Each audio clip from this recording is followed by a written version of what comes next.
digital radio, BBC Sounds, and your smart speaker. Play BBC Radio Scotland.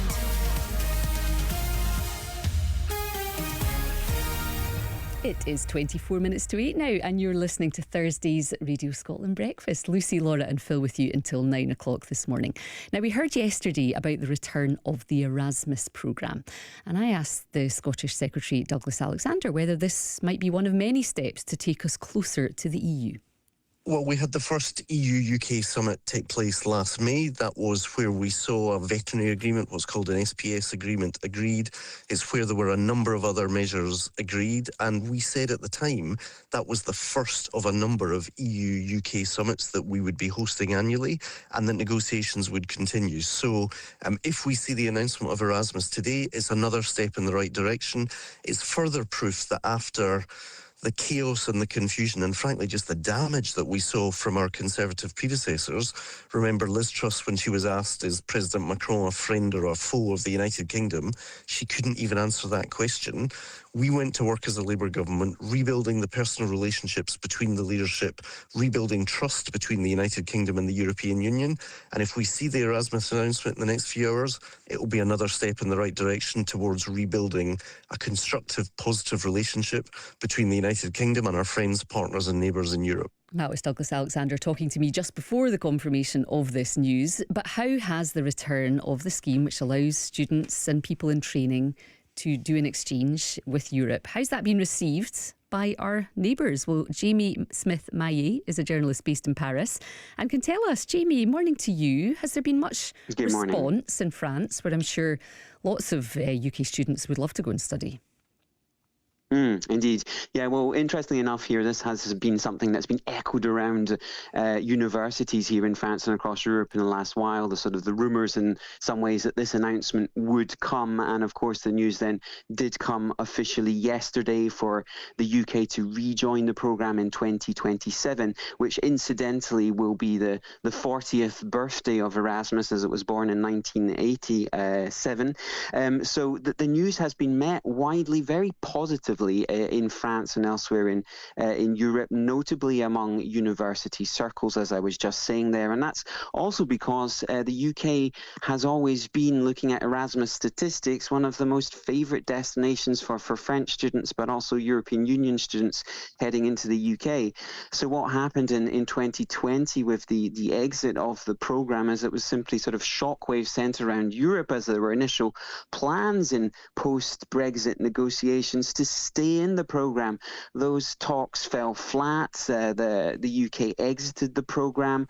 An equivalent programme, the Turing programme, was opened, but it really meant renegotiating agreements one by one, which was a huge task for universities.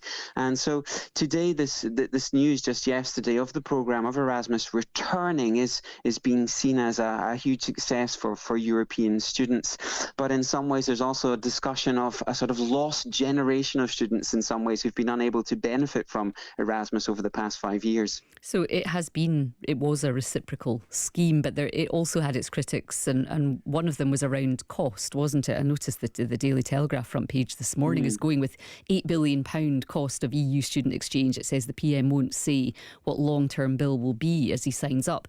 There is also an economic gain, isn't there, to be had from this scheme as well. But, what do you think the balance is between the critics and the lovers of this scheme?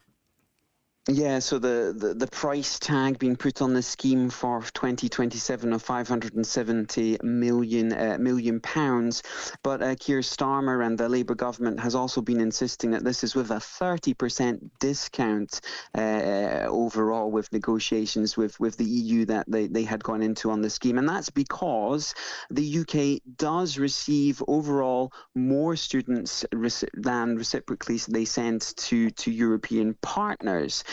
So that was part of the talks, and it's something that the Labour government hasn't insisted on.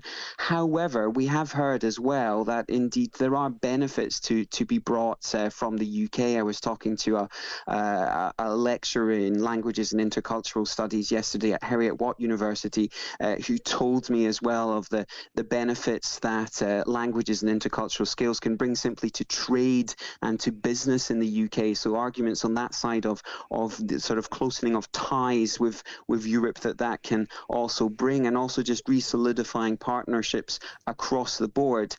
It is part of the wider reset discussions that we've been hearing about, and as we heard there just before with Douglas Alexander. And however, I think there should be some caution to be said about this being a move back to returning to the EU overall.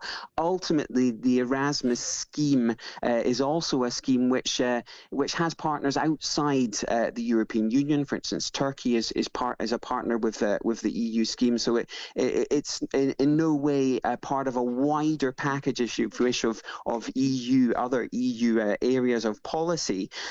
So overall, there is a sign of a willingness to look into closer ties at university levels, but perhaps to be taken with a pinch of salt around these discussions in terms of Brexit is what we're hearing from others. Okay, that's interesting. So maybe too early to say whether what it might lead on to. Thank you very much for your analysis, Jamie. Good to hear from you this morning. Jamie Smith-Maillet there, speaking to us live from Paris. Now, you remember